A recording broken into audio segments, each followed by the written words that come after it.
ಒಳ ಮೀಸಲಾತಿ ಗೊಂದಲ ಬಗೆಹರಿದಿದೆ. ಈಗ ಕೆಲವರು ನೇಮಕಾತಿ ಹೋರಾಟವನ್ನು ಇನ್ನೂ ಮಾಡ್ತೀವಿ ಅಂತಿರೋರಿಗೆ ಸರ್ಕಾರದ ಕರೆ ಏನು ಸರ್? ನೋಡಿ, ಭಾಳ ಸ್ಪಷ್ಟವಾಗಿ ನಿನ್ನೆ ಮಾನ್ಯ ಮುಖ್ಯಮಂತ್ರಿಗಳು ಪ್ರೆಸ್ ಕಾನ್ಫರೆನ್ಸ್ನಲ್ಲಿ ಹೇಳಿದ್ದಾರೆ, ಇದನ್ನು ನಾವು ಸಾರ್ಟ್ ಔಟ್ ಮಾಡಿದ್ದೀವಿ. ನಮ್ಮ ಒಂದು ಪ್ರಾಮಾಣಿಕ ಪ್ರಯತ್ನ ಸಾಮಾಜಿಕ ನ್ಯಾಯದ ಪರವಾಗಿದೆ, ನಮ್ಮ ಯುವಕರ ಒಂದು ಭವಿಷ್ಯ ಕಟ್ಟುವ ನಿಟ್ಟಿನಲ್ಲಿ ನಾವು ಮಾಡಿದ್ದೇವೆ. ಸೊ ಇದರಲ್ಲಿ ಈಗ ನೋಟಿಫಿಕೇಷನ್ ಕೂಡ ಒಂದೆರಡು ದಿನದಲ್ಲಿ ನಾವು ಹೊಡಿಸ್ತೀವಿ. ನಮ್ಮ ಮನವಿ ಏನು ತಮ್ಮ ಮುಖಾಂತರ ಅಂದರೆ ನಮ್ಮ ಯುವಕರಿಗೆ ನೋಟಿಫಿಕೇಷನ್ ಹೊಡಿಸೋದ್ರಲ್ಲಿ ದಯವಿಟ್ಟು ಎಲ್ಲರೂ ಓದಿದ ಮೇಲೆ ಗಮನ ಕೊಡಿ. ನಿಮ್ಮ ಧ್ವನಿ ಏನಿದೆ ಸರ್ಕಾರಕ್ಕೆ ಮುಟ್ಟಿದೆ. ನಿಮ್ಮ ಏನು ಸಮಸ್ಯೆಗಳಿಗೆ ಸ್ಪಂದಿಸೋಕ್ಕೆ ಸರ್ಕಾರ ಯಾವಾಗಲೂ ಸಿದ್ಧರಾಗಿದ್ದಾರೆ. ಸೊ ದಯವಿಟ್ಟು ಇದನ್ನು ಕೈ ಬಿಡಬೇಕು ಅಂತ ನಾನು ಹೇಳಕ್ಕೆ ನಾನು ಬಯಸ್ತಾ ಇದ್ದೀನಿ.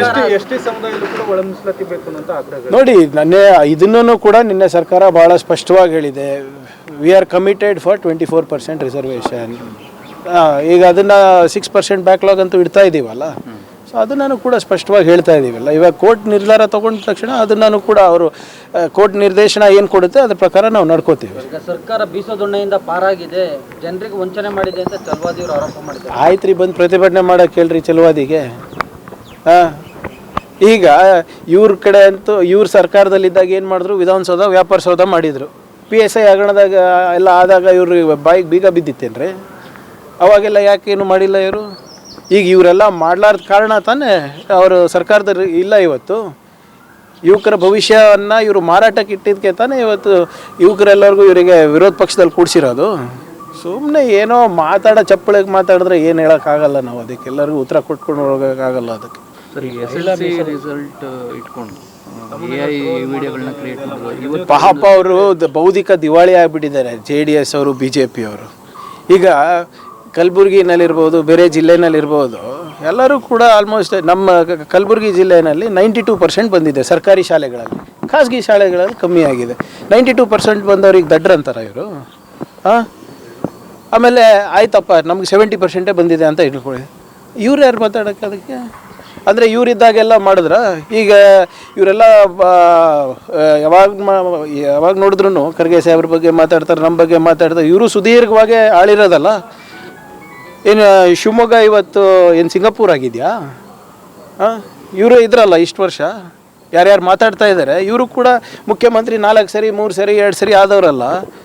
ಹುಬ್ಳಿಯನ್ನು ಹಾಂಗ್ಕಾಂಗ್ ಮಾಡಿಟ್ಟಿದ್ದಾರೆ ಬೊಮ್ಮಾಯಿಯವರು. ಏನೇ ಇದ್ರು ಸರಿಯಾಗಿ ಮಾತಾಡಿದ್ರೆ ವಿ ಕ್ಯಾನ್ ಗಿವ್ ಇದು. ಈಗ BJP ನಾಯಕರ ಮಕ್ಕಳು ಇಲ್ವಾ ಕಲಬುರಗಿನಲ್ಲಿ? ಅವ್ರ ಕಾರ್ಯಕರ್ತರು ಇಲ್ವಾ ಕಲಬುರಗಿನಲ್ಲಿ? ಅಂದರೆ ಅವ್ರ ಮಕ್ಕಳು ದಡ್ರ? ಏನಿದು ಇಷ್ಟು ಚಿಲ್ಲರೆಯಾಗಿ ಮಾತಾಡಿದ್ರೆ ಯಾರು ಏನೂ ಹೇಳೋಕ್ಕಾಗೋದಿಲ್ಲ. ಆಮೇಲೆ ಮಕ್ಕಳ ಮೇಲೆ ಏನು ಪರಿಣಾಮ ಬೀಳ್ತದೆ ಅಂತ ನೀವು ಯೋಚನೆ ಮಾಡಬೇಕಲ್ಲ. ಮಾತಾಡಿ, ನನ್ನ ಬಗ್ಗೆ ಮಾತಾಡಿ. ವೈಯಕ್ತಿಕವಾಗಂತೂ ನೀವು ಮಾತಾಡ್ತೀರಲ್ಲ ಯಾವಾಗಲೂ. ನನ್ನ ಬಗ್ಗೆ ಮಾತಾಡ್ತೀರಾ, ನಮ್ಮ ತಮ್ಮನ ಬಗ್ಗೆ ಮಾತಾಡ್ತೀರಾ, ನಮ್ಮ ಹೆಂಡತಿ ಬಗ್ಗೆ ಮಾತಾಡ್ತೀರಾ, ನಮ್ಮ ತಂದೆಯವ್ರ ಬಗ್ಗೆ ಮಾತಾಡ್ತೀರಾ. ಮಾತಾಡಿ, that is okay. Politically whatever you want we will face. ಮಕ್ಕಳಿಗೆ ಆಗ್ತಾ ಇರ್ತೀರಾ ಇದರಲ್ಲಿ? ನಾವು ಯಾವತ್ತೂ ಹಂಗೆ ಮಾತಾಡಿದ್ದೀವ BJP ಅವ್ರ ವಿರುದ್ಧ? ಇವತ್ತು ಅವರಿಗೆ ಬೌದ್ಧಿಕ ದಿವಾಳಿ ಆಗಿದೆ. ಇಶ್ಯೂಸ್ ಇಲ್ಲ. ಇಶ್ಯೂ ಬೇಸ್ ಮಾತಾಡಿದ್ರೆ ವಿ ಆರ್ ರೆಡಿ. ಸದನದಲ್ಲಿ ನಾವು ವಿಶೇಷ ಸದನ ಕರೆದ್ರೆ ಓಡೋಗ್ತಾರೆ, ವಾಕೌಟ್ ಮಾಡ್ತಾರೆ, ಅಥವಾ ಬಾವಿಗೆ ಬೀಳ್ತಾರೆ. ಒಂದು ಇಶ್ಯೂ ಮೇಲೆ ಸಮರ್ಪಕವಾಗಿ ಚರ್ಚೆ ಮಾಡುವಂಥ ಒಬ್ಬ ಸಮರ್ಥ ನಾಯಕತ್ವ ಇಲ್ಲ BJPನಲ್ಲಿ. ಅಡ್ಜರ್ನ್ಮೆಂಟ್ ಮೋಷನ್ ಮೂವ್ ಮಾಡ್ತಾರಲ್ರಿ, ಅರ್ಧ ದಿನ ಇಟ್ಕೊಳಕ್ಕೆ ಅವ್ರ ಹತ್ರ ಕೆಪಾಸಿಟಿ ಇದೆಯಾ ಹೇಳಿ? No issues. ಅದಕ್ಕೆ ಇದೆಲ್ಲನೂ ಮಾಡ್ತಾ ಇದ್ದಾರೆ. ಜನರೇ ಅವ್ರಿಗೆ ಉತ್ತರ ಕೊಟ್ಟಿದ್ದಾರೆ, ಆಗಲೇ ಮತ್ತೊಮ್ಮೆ ಕೊಡ್ತಾರೆ ಅವರಿಗೆ. ಕ್ಷಣ ಕ್ಷಣದ ಸುದ್ದಿಗಳಿಗಾಗಿ ಫ್ರೀಡಂ ಟಿವಿ ಸಬ್ಸ್ಕ್ರೈಬ್ ಮಾಡಿ, ಲೈಕ್ ಮಾಡಿ ಹಾಗೂ ಫಾಲೋ ಮಾಡಿ. ಹೊಸ ಸುದ್ದಿಗಳ ನೋಟಿಫಿಕೇಶನ್ಗಾಗಿ ಬೆಲ್ ಐಕಾನ್ ಮೇಲೆ ಕ್ಲಿಕ್ ಮಾಡಿ.